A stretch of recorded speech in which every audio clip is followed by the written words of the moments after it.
मौलाना सरदार अहमद साहब रहमतुल्लाह अलैह के पास ना एक बूढ़ी अम्मा अपना बेटा छोड़ गई।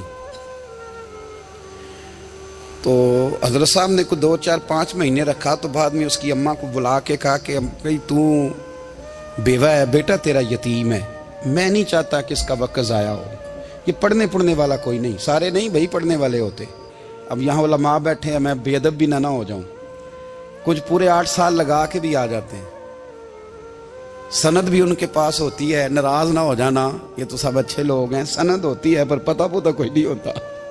ये आला हजरत ने लिखी है बात। सनद होती है, पूरी डिग्री होती है, उस पर कई लोगों के साइन भी होते हैं। तो बहुत सारे तालिब इल्म ऐसे होते हैं जो मदारस में कहते हैं मैं फाजल फलां हूँ, लेकिन कोई शय पास। तो मौलाना सरदार अहमद साहब मुहद्दिस आज़म पाकिस्तान रहमतुल्लाह अलैह उस बूढ़ी को कहने लगे तेरा बेटा कुंद देना है, पढ़ना पढ़ाना इसने कुछ भी नहीं, तो यतीम बच्चा है, कल को तो कहेगी कि मेरे बेटे ने वक्त ज़ाया किया तो वापस ले जा। बूढ़ी अम्मा रोने लग गई, कहने लगी मैं पढ़ाने तो नहीं लाई थी, मैं तो आपको रब का वली समझती हूँ, मैं तो नौकरी कराने लाई थी। नौकरी हजरत अनस बिन मालिक कहते हैं मेरी अम्मा भी हुजूर की बारगाह में दे गई थी। हुजूर की बारगाह में ये नहीं कहा था कि या रसूलल्लाह पढ़ा दें, हाँ हाँ मैं जिम्मेदारी से बात कर रहा हूँ। ये नहीं कहा था हुजूर मुजाहिद बना दें, ये थोड़ी कहा था कि या रसूल अल्लाह सल्लल्लाहु ताला अलैहि वसल्लम से मुफस्सिर मुहद्दिस मुहक्किक मुफ्ती बना दें। हजरत अनस की अम्मा कह गई थी सोनिया जब तक ये रहेगा ना आपकी नौकरी करेगा, ये घर के काम काज करेगा, ड्यूटी करेगा, हुजूर ये आपकी नौकरी करेगा। तो मेरे महबूब ने फिर दुआ कर दी, अल्लाह इसे बरकत अता फरमा। तुम समझता है खिदमत वाला खाली रह जाता है? जितना जायका खिदमत वाले को मिलता है, जो उसके नसीब में आता है, वो किसी का नसीब कहां भाई। हजरत अनस कहते हैं हुजूर ने दुआ कर दी, बरकत की। मुझे तो खेती बाड़ी आती भी नहीं थी, पर लोगों के बाग में साल में 1 दफा फल लगता था, मेरे बाग में 2 दफा लगता था। हुजूर ने दुआ कर दी अल्लाह इसे औलाद दे। फरमाते हैं मेरे बेटे, मेरे पोते, मेरे नवासे, मेरी बेटियां, फरमाते हैं मैं जिंदा हूं और मेरी 100 औलादे मौजूद हैं।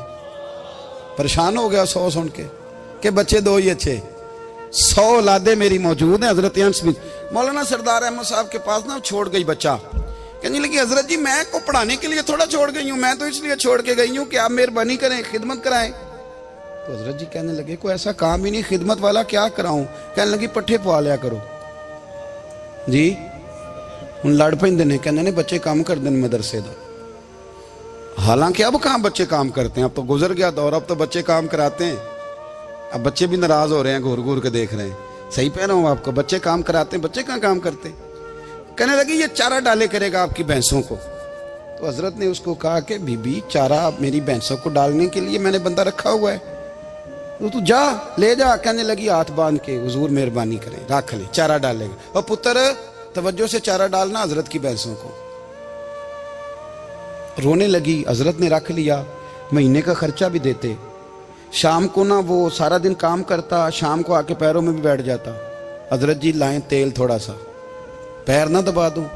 8 साल साथ वाले पढ़ते रहे, ये बेचारा नौकरी करता रहा। मेरा रूप भी नहीं ते मेरा रंग भी नहीं, और मैनू यार मनान दा टंग भी नहीं।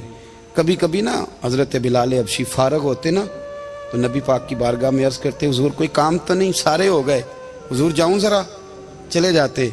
एक दिन सलमान फारसी कहने लगे या रसूलल्लाह ये बिलाल कहाँ जाता है। फरमाया जा देख के तो आ।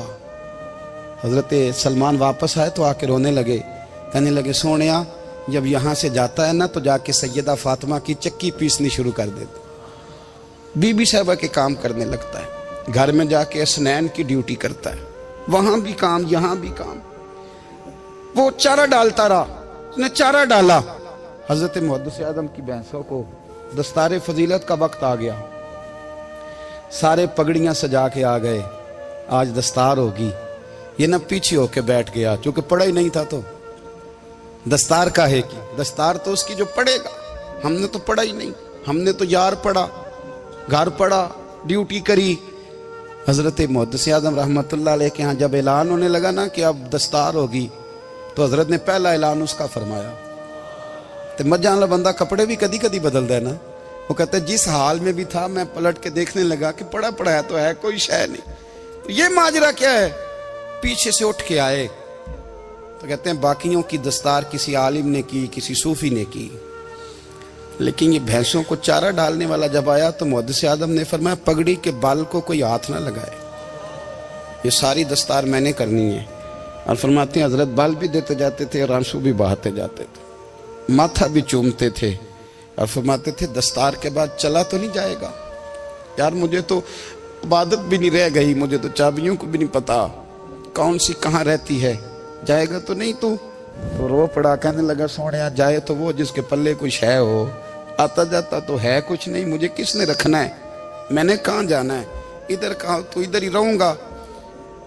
वो उस तालिब इल्म के सारे उस्ताद भाई कहते हैं उसने दस्तार कराई, पढ़ा पढ़ाया कुछ नहीं, पर जो मसला अड़ जाता था ना, वो जो अड़ जाता था ना, वो जाके उससे पूछते थे तो किताबें खोलने की जरूरत नहीं पड़ती थी। मौलाना अमजद अली साहब आजमी रहमतुल्लाह अलैह फरमाते हैं यकदम आला हजरत का दरवाजा खुला, ये भी मेरे आला हजरत की जिंदगी है, इसे भी देख, यकदम दरवाजा खुला तो बूढ़े इमाम के पैरों में जूता कोई नहीं और आला हजरत सर पट दौड़े। मैं करीब गया, मैंने कहा हुजूर मैं सदके जाऊं, कहां जा रहे हो? कहने लगे किसी ने बताया मेरा मुर्शद का बेटा रेलवे स्टेशन से गुजरने वाला है, अमजद अली देर न कर यार, कहीं शहजादा नाराज ना हो जाए, मेरे मुर्शद का बेटा, मेरे शेख का पोता, यार जरा जल्दी कर। कहते हैं आला हजरत दौड़े रेलवे स्टेशन पे, उन्हें अगर फतवे लिखने आते थे किल के रजा है खंजरे खूंखार बरकबार, तो वो ये भी कहा करते थे कैसे आकाओं का बंदा हूं रजा, बोल बाले मेरी सरकारों के। दौड़े गए रेलवे स्टेशन पे और बूढ़े शेख सदरुल शरिया कहते हैं मैंने कहा हुजूर मैं ना चला जाऊं? कहने लगे ना पुत्र, मैंने बड़ा नमक खाया उस घर का, मैंने बड़ी नौकरी करी है, मेरी अपनी ड्यूटी है, तुम्हारी तो नहीं ना। मेरे शेख फरमाते रेलवे स्टेशन पे हजरत खड़े हैं तो एक मुसाफिर उतरता, उसके करीब जाते अदब से सलाम लेते तो कहते मारेरा शरीफ से तो नहीं कोई आया? कहते वो मुसाफिर गुजर जाता, दूसरा आता तो फिर करीब जाते, कहते वो उसके आस्थाने से तो नहीं आए, उधर से तो नहीं कोई आया। कहते सारे गुजर गए, जिन मुसाफिरों ने उतरना था उतर गए, ट्रेन चल पड़ी। तो मैंने कहा हुजूर किसी ने आपको गलत इत्तला दी थी, शहजादे तो आए नहीं। कहने लगे यार इत्तला गलत थी या ठीक थी, पर यहाँ तक आने का मजा बड़ा है। आप समझ सकते हैं आला हजरत के दो बेटे हैं, हुज्जतुल इस्लाम मौलाना हामिद रजा खान साहब और मुफ्ती आज़म आलम इस्लाम, दोनों शहजादे इतने बड़े शहजादे थे कि दोनों अपने अपने वक्त के सबसे बड़े मुफ्ती हुए। ये भी तो मेरे आला हजरत है ना, इसको भी तो जरा समझो ना। खुशकी और फिर खुशकी और फिर खुशकी। एक दिन पीर साहब ने कहा, नूरी मियाँ साहब, क्या अहमद रजा यार वो भैंसें रखी हुई हैं तो उनको ना गीदड़ आके तंग करते हैं, तो दो कुत्ते मिल जाए ना कभी, तो चलो रात को पहरेदारी करेंगे, दो कुत्ते मिल जाएं। मैं अक्सर सोचता हूँ कि आला हजरत तो आलिम थे, उनका कुत्तों से क्या लेना देना। हजरत जी आपने कुत्तों की बात करनी थी तो किसी दुनियादार से करते, दो कुत्ते मिल जाएं तो जरा जानवरों की देखभाल करेंगे। फरमाया हुजूर सवेरे ही आ जाएंगे। भाई आपका तो ये शुगर ही नहीं, तो आप कहां से लाएंगे? दिन चढ़ा तो दोनों बेटों के गले में रस्सियां डाली। आला हजरत को सिर्फ आप फतवे की रोशनी में देखते हैं, आपको उस शख्स के दर्द का नहीं पता, उसके जायके का नहीं पता, वो किस स्टेज का आदमी है, स्टेटस क्या है तरीकत में, शरीयत में, इश्क में। दोनों शहजादों के गलों में रस्सियां और पकड़ा हुआ है। तो नूरी मियाँ साहब कहते हैं मैं चारपाई पे बैठा था तो नीचे बिठाल दिए दोनों बच्चे, मैं उठ के खड़ा हो गया। मैंने कहा मौलाना ये क्या? कहने लगे हुजूर ड्यूटी भी करेंगे और रोटी भी नहीं मांगेंगे।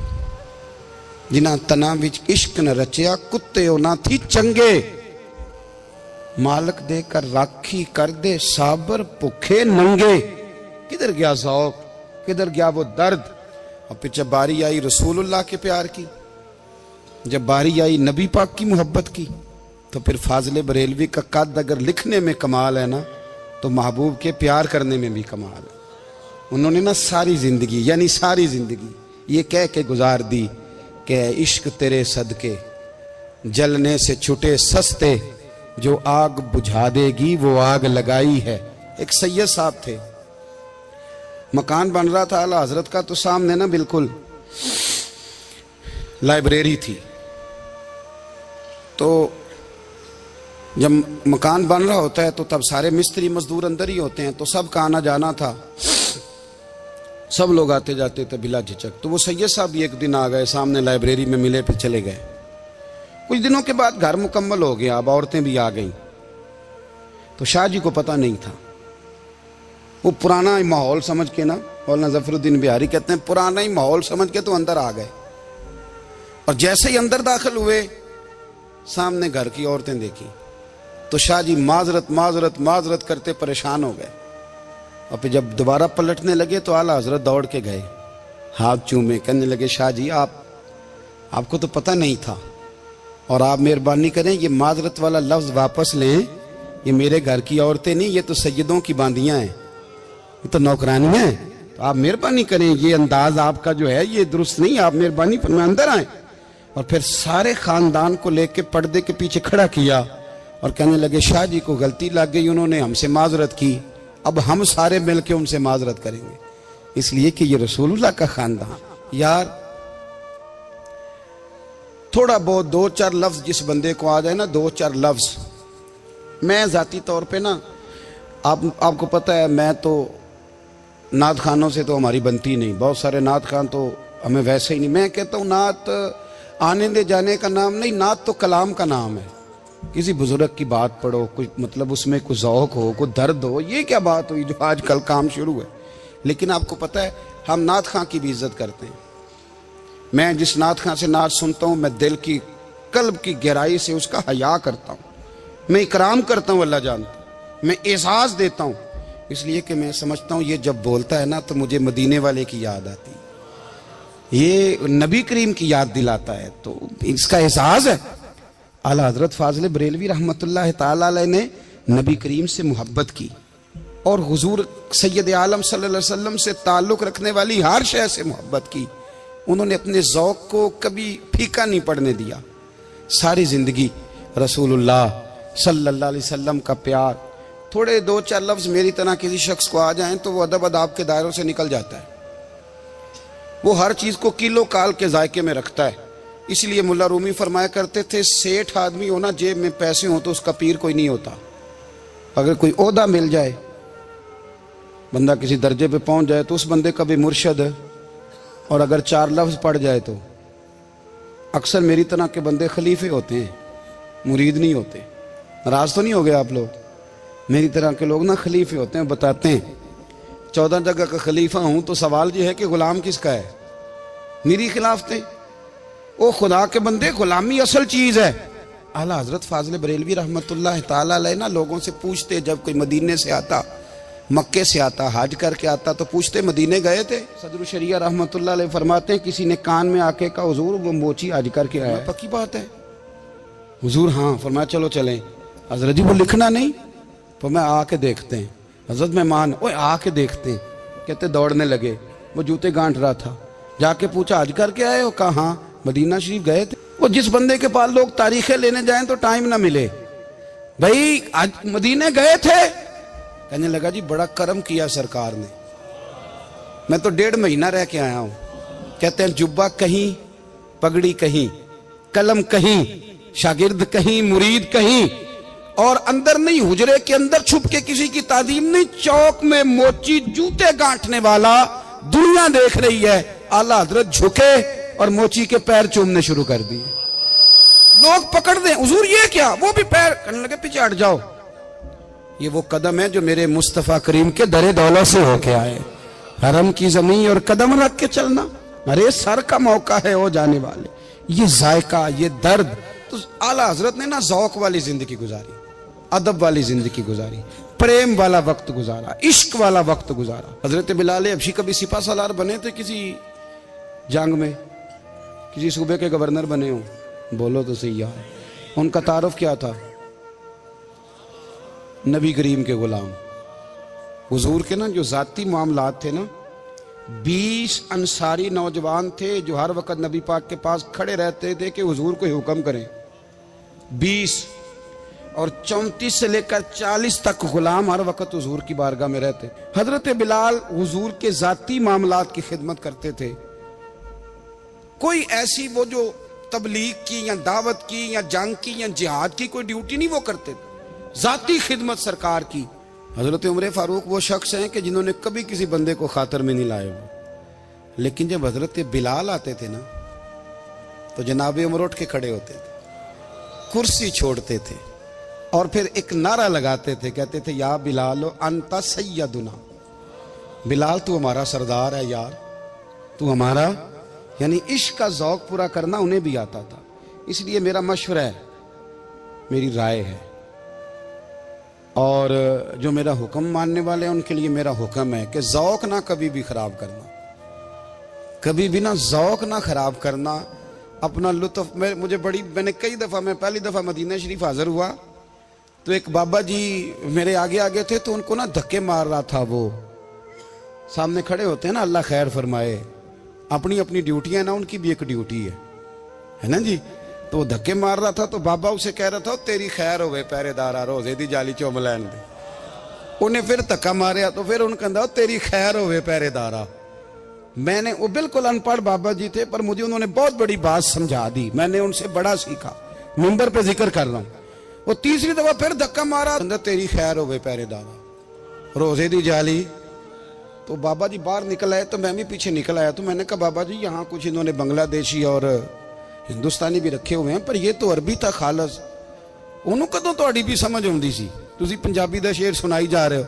ਕਹਿੰਦੇ ਪੁੱਤਰ ਮੈਨੂੰ ਵੀ ਪਤਾ ਹੈ ਉਹਨੂੰ ਨਹੀਂ ਸਮਝ ਆ ਰਹੀ, ਪਰ ਮੈਂ ਤੇ ਆਪਣਾ ਰਾਂਝਾ ਪੈ ਰਾਜ਼ੀ ਕਰਦਾ ਸਾਂ।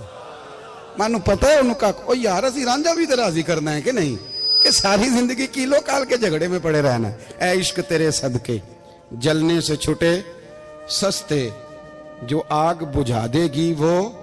और एक जगह पे आला हजरत कहते हैं जान दे दी वादा दीदार पर, हमने जान दे दी। हाँ, खाली उसने वादा किया था कि आऊंगा, आया नहीं था, पर जान हमने पहले दे दी। तो इसलिए ना ज़ौक, शौक, प्यार, वारफ्तगी, मोहब्बत असातिज़ा के लिए, बुजुर्गों के लिए, उलमा के लिए, मशाइख के लिए, बड़ों के लिए, ना ज़ौक ना कभी ख़राब होने पाए। अल्लाह आपको सलामत रखे। और कुछ दुआएं मैंने दे दी हैं, कुछ अल्लाह जानता है मेरे दिल में हैं, वो मैं देता रहता हूँ। अल्लाह आपको हमेशा शाद व आबाद फरमाए।